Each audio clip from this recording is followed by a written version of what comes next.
House of Representatives launched an investigation into alleged fund diversions, non-compliance and unethical practices in the disbursement of the student loan scheme, warning that such issues could derail one of the country's most significant education interventions.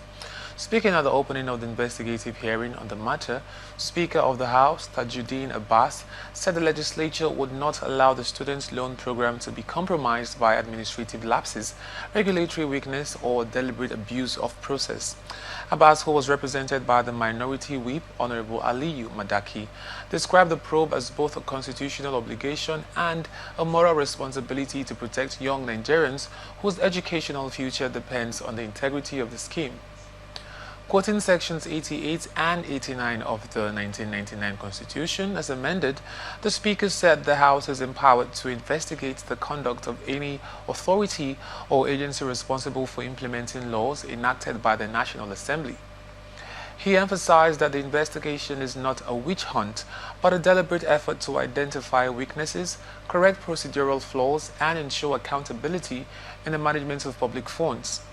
Honorable Abbas, however, warned that emerging reports of mismanagement threaten to derail what should be a transformative national intervention. This House cannot afford to allow the student loan initiative to be undermined by administrative inefficiencies, regulatory gaps, or deliberate abuse of process.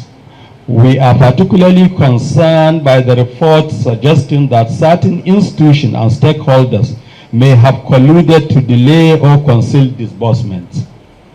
The credibility of the program and the trust of the Nigerian people in public institutions are both at stake, and we cannot fold our hands and allow this to be swept under the carpet. This hearing is therefore structured to achieve specific objectives.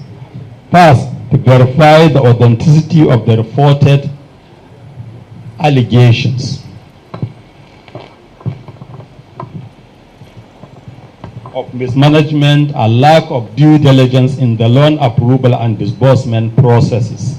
Second, to identify any structural weaknesses and administrative flaws that may exist within the relevant agencies, regulators, participating institutions, and individual actors. Third, to recommend corrective action, including appropriate sanctions for any organization or individual found to have acted in breach of the law or the guidelines governing the program. Chairman of the committee, Ifeoluwa Ehindero, in his address said the student loan initiative has rekindled hope for thousands of Nigerian families, with tangible results already being recorded.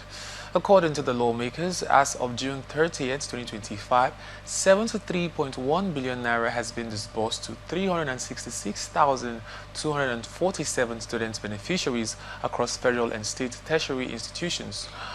Of this amount, 38.26 billion naira was allocated for tuition fees and 34.85 billion naira for upkeep allowances, covering over 206 institutions.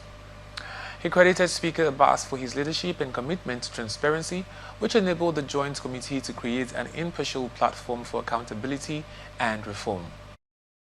Our mandate here today is very clear: to objectively look into the allegations before us, to interrogate the operational processes guiding the disbursement of student loans, to examine compliance within existing legal and ethical frameworks, to recommend actionable solutions to ensure that the student loan system fulfills its intended purpose, transparently, fairly, and efficiently.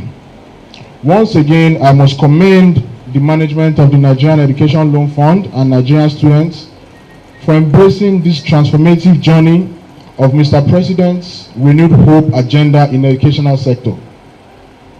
During the period under review, NEL Fund has disbursed about 73 billion in loans as at 30th June 2025, with a total of 366,247 student beneficiaries across federal and state tertiary education institutions. Let it be known that this hearing is not a witch hunt, it's a fact-finding and truth-seeking mission. We are here to listen, to ask probing questions, and to hold accountable any individuals or institutions found wanting. In his submission, Akintunde Sawyer, Managing Director of NEL Fund, said the fund has received over 650,000 registrations and processes about 2,000 applications daily. He explained that all applications go through a verification process and funds for successful applicants are paid directly to their respective institutions. The hearing, jointly conducted by the House Committee on Student Loans, seek to investigate reports of delayed disbursement, lack of transparency, and possible collusion among key stakeholders. The House committees are expected to hold further sessions to hear from key institutions, regulators, and affected students as they work toward restoring public confidence in the program.